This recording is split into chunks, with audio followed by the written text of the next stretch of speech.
All right, make another video. I think it's been a week or so already. And one of the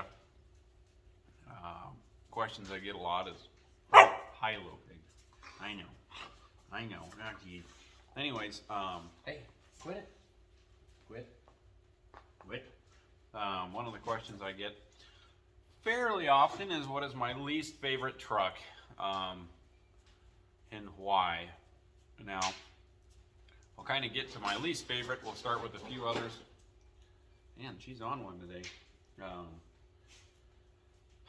My two others I don't really like that much that I wouldn't care to own. I guess, yeah. I'd probably start with the one of them. I've never been a huge Duramax fan. There were some very good years of the Duramax.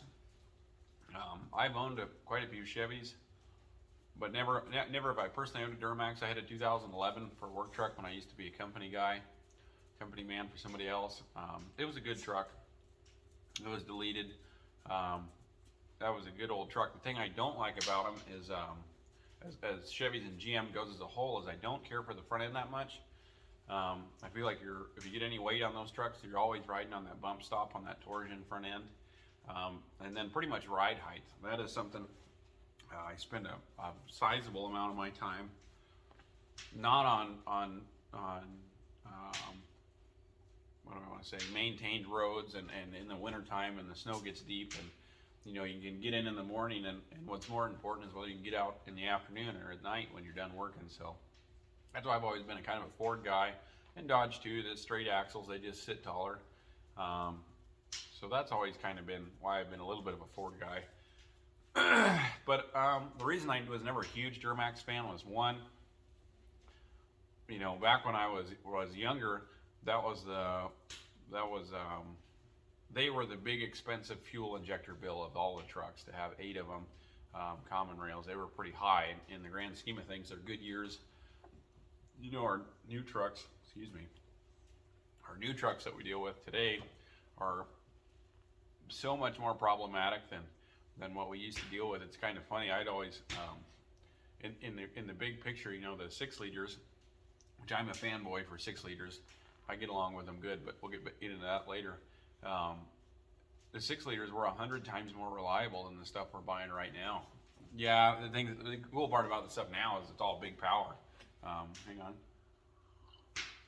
It's all big power stuff. Everything's 450 horse or better, so at least you get some big power with some problems, but you get big repairs with these new ones. The 6 liters are really cheap to fix in the big picture of diesel pickups. And the fuel mileage is awesome on 6 liters. My service truck weighs 13,000 pounds, and it likes to hang out in that 16 to 17 miles a gallon on 35-inch tires. Pretty good, been a good truck to me. But anyways, I've had a couple of those. So, and the water pump R&R time was always pretty extensive on the Duramaxes. Once you get into the later models, even a serpentine belt sometimes can be like, I had an idler pulley go out on a customer's, and it took me 2 hours to get that idler pulley put back on, just because everything's so snugged up under those hoods. And Ford's not much better. I do feel like Ford gives you a little more room for those kind of more service items you're going to have. But I haven't done a ton of work on Duramaxes. So, and part of that is if you look at, in my opinion, the Duramax just is not as quite a heavy of a presence as Ford and as the Power Stroke and the Cummins is in the industrial world, and that's pretty much where I live. I don't do much with consumer trucks. But anyways, the late year, well, I think it's not the LML, it was the L5P and the predecessor to that. Those were the ones that I really would stay away from because of CP4 failure and the injector contamination when that happens. And it's really common on those, way more than the 6.7 Power Stroke, because of the terrible supply fuel system that GM does. GM has no supply fuel system. They make the CP4 pull all the way through a filter and from the tank. It's an absolutely terrible design, and I mean, gosh, there's trucks in the 80s that have supply fuel systems. Like, come on. And even to this day, for as far as I know, there's still no supply pump, no lift pump, nothing, which is just terrible on everything. So if you're going to own one, I cannot emphasize enough that a fast a fast system or an air dog would be well worth your money. I've had good luck with those. I've always felt like they're not kidding when you seriously do get a little more power. I put on quite a few fasts, and I put on an air dog not that long ago because the fast was sold out. And to be honest, I think I like that air dog more. The kit was better, the pump was quieter. It just seemed like a little better of a product. I was kind of a fast fanboy for a while, but anyways, that's off topic. We can get into that later. But so those kind of late year Duramaxes, every single one that I've ever been around has already had that big injector failure, and the bills are, I've seen anywhere from $15,000 to $21,000. It's usually out of warranty. There is some money to be had because of a class action lawsuit that happened over those. So, but I don't know the paperwork that has to happen to get any sort of compensation for that. Nonetheless, the downtime is huge. You know, it's a major pain in the butt. So that's one of my least favorites. You know, I'm not a big 6.4 fan. I've never worked on one. There's just not a bunch out there in the grand scheme of things. I do think, but the ones, see, I've been around some that were maintained meticulously that would drop a cylinder. Mostly is from what I understand, the 7 and 8 injectors were designed to have a prolonged injector pulse to hopefully heat up that was like the very first days of DPF, and so that's what they would do to kind of bring some heat back into those filters to clean them out. Terrible idea, and those injectors would fail when you'd lose a 6 or 7 piston usually. But some of them I've seen a handful go 250, 300,000 with really nothing to be done to them. So they were really kind of a batchy engine, but they're short-lived. They don't, yeah. There wasn't a long run for Ford. That was the very end of the big Navistar problems that came from the 6-liter with Ford. So there wasn't a lot of attention put into that. And it never really saw an industrial application. Like the 6-liter was heavy in the industrial application with the International VT 365, exactly the same engine. Those were practically problem-free. They were a great engine in the International chassis. And the 6, I had good luck with the 6-liters, but we're not here to talk about why I like those things. So the 6.4 does make the list, unfortunately. Let's see. I've seen a fair amount of early 6.7 Power Stroke turbo failures, but I wouldn't really put that on the list of my least favorite trucks. So if I'm going to stick to like 2 of them, I'm going to have to say that late model Duramax, not the real current one. I always mix up their abbreviations because they're a 6.6 from the beginning to the end. But anyways, so those Duramaxes, and then which would be like, I believe it's like 2012 or 2013 to 2021 are the ones you kind of want to watch out for. So anyways, but there's fixes for that, but it's all very expensive, and you're not just going to buy this truck and run it forever and just do tires and oil and stuff like that. But my absolute least favorite truck ever to be built, this is going to really rile some people up. It's the 2005 to 2007 Dodge Cummins. That year, from what I understand, I had one personally, and it was the biggest piece of junk I've ever put my hands on to date. It was such a, oh man, that was before I started my business. I was still in school. Spent a lot of money on it. Had no money at the time, hoping that truck would help kind of get me going, because at the time I thought I wanted a hot shot haul, which I can get into now. I think that is kind of a stupid idea, honestly, just to be blunt about it. I think hot shotting is a really dumb way to have a high input to a very limited market, but that's another video for another time. So I thought I wanted to do that. Bought this 2006 Dodge with 175,000 miles on it. It didn't make another 20,000 miles, and the injector failed on a long drive. And honest to goodness, I had not a clue. It seemed to run fine. Shut it off. When I got back, started it back up, and it had a dead miss. It had a dead hole on number 6. That injector had washed out my compression rings. What had happened is the injector nozzle had failed, and so it was missing the spray bowl and the piston. And yeah, it washed the compression rings out. I don't know if I got a piston around here to kind of explain. Let me look.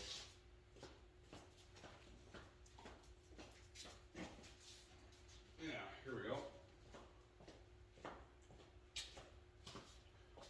So this is out of a little cap. Your injector is supposed to spray right in here. This is your combustion kind of chamber. They want that spray pattern to hit right there so it kind of mixes and swirls and really atomizes. The injector had failed, so the spray pattern was kind of hitting out here by the cylinders, and it killed these compression rings. This is out of a cat, but anyways. So that had happened. I was young and had no money and had to refinance the truck to build the engine. And with me building it, it cost me $7,000 in parts, which isn't, that's not bad for an engine. I guess if a guy was to put it in and have a full long block and stuff done, to take it to a shop, it'd probably be 12 or 15, which is still a lot less than that Duramax injector bill. But got it put in, and the truck ran great after that. But just the rest of the truck was a total pile, and I would take that as far as any third gens all the way to the bank. The wiring is cheap. I think the early third gens were okay, were good. If you're gonna have one, that I think 03 to 04 and a half, that was a good year. They saw really long service life on injectors, and they just ran and ran and ran, and they were a good truck. But the cab of the got a text message. The cab of the third gen is it's a piece of junk. I do not like them. There are some nice ones out there that one owner guys have had and kept them from the beginning and kept them off of dirt roads and things like that. But man, it was just, the wires and the doors broke. The front ends wore out all the time. The brakes seemed small to me. It seemed like I was going through a lot of brakes on that truck and other trucks of the same vintage that I've worked on. The same deal. Hey, why are you gonna make so much noise right now? Now. So, here you go. Thank you. Hang on. But where was I at? Brakes seem small. Man, the rear ends, those I think that's an AAM axle. It's when Dodge left Dana. Not super stoked about those. Mine was awfully howly and loud. I didn't have the money to rebuild it, so I just kind of left it like that. The G56 is a to be desired manual transmission. It's an aluminum case. There was just nothing crazy about it that I really liked. And if you were to get an automatic in that year, I can't remember if that was quite the 68 or if that was until the 67 but the 48 RFE or the 68, both of them complete pieces of junk. And belong in a Dodge Dakota. They're not designed to be behind that big engine. They're decent rebuilds. You can get a reasonable rebuild on them and make them halfway tough, but at the end of the day, they're just small, and they're not in comparable years to the Allison 1000 and the 5R110 and the Fords. It is so dated, and I don't know if you've ever driven a Dodge automatic, even to this date, except for the Asen. It is like, it's frustrating when you go from a Ford transmission or an Allison that picks a gear, holds it, locks up, and goes. Those Dodges, man, they're just all over the place. It seems like they never lock up when you want them to, and they just don't know what's going on. It's weird. They're like all that crap, and it's a pain. The G56 kind of sucked, and then I think that the NV. What did they have before the G56? That was a cast iron housing transmission. That one was a little tougher, but same deal. You go to the comparison years of the Ford, or even I think the Ford and the Duramax ran the same manual transmission. They had, I know the Ford did for sure, they had a pump in there for manual transmission cooling. Dodge never did that. Just another one of those things that was chintzy. The seats sucked in that Dodge. All of them, all the third gens. The cab quality is terrible. The overall quality of the truck is subpar and to be desired for sure. I'm trying to think of what else. But yeah, if you're gonna have a truck and put a lot of miles on it, that's the one I'd stay. I mean, I guess I would rather have that. Well, I don't know. I guess I'd rather have that than the late model Duramax with the CP4, but as far as cost goes, but man, what a just an overall kind of a pile of junk I think the third gens are, and this is gonna rile up tons of people, but I don't care. The 6 liter is 10 times the truck that that if you're going from the 03 to 06 era of trucks, the 6 liter is 100 times better. You'll have your sensor failures and your injector failure, but I have, you know, the other thing too you got to keep in mind with the 6 liters, I'm going to defend their honor a little bit, is through those years Ford sold 2 6 liters to every 1 Chevy and 1 Dodge in the same year. So there's a pile of them out there. So yeah, you're going to have a few more of the problem childs, but you know, overall, you keep your coolant clean. You know, the head gasket mystery. If you're running a mostly stock truck, I've never had problems with the head gasket. I've never seen one have problems with the head gasket unless you're putting big power through them. But as a mostly stock truck goes, man, you can't hardly beat them. You'll have your injector failure that'll come up, but what a set of injectors for those isn't even $2,000. You'll probably not $1,500 to put them in. Turbos are cheap. You can do a turbocharger on a 6 liter in 30 minutes. Oil coolers you'll have your oil cooler failure sometimes, which is EGR related. But all that, in the grand scheme of things, is a pretty cheap fix. You put a coolant filter in, and my thing is the viscous fan clutch. Get rid of that problematic electronic fan clutch. But you know, you can. When I get a 6 liter, that's what I do every time. You put the coolant filter in. You run good coolant. I just run Cat Red in mine, or just a heavy duty coolant, and then the viscous fan clutch, and usually I just leave them alone and drive them. And you know, yeah, as far as total engine failure, like time to rebuild them, I don't see a bunch of them. I've seen a couple cams go bad in a 6 liter, heard of that a few times, but just overall, but you know, every one of those late model 5.9s I've been around has had to have a motor put in it. And if it hasn't yet, it's going to, and they're burning oil. So, yeah, that's my very unpopular opinion that the 5.9 makes the list. I'd rather have the 6.7 than the 5.9, and the 4th gen Dodge is light years better than the 3rd gen. The 3rd gen was just shut the door on a 3rd gen. Shut the door on it sometime and tell me what you think. They just feel like they want to fall off, and like the.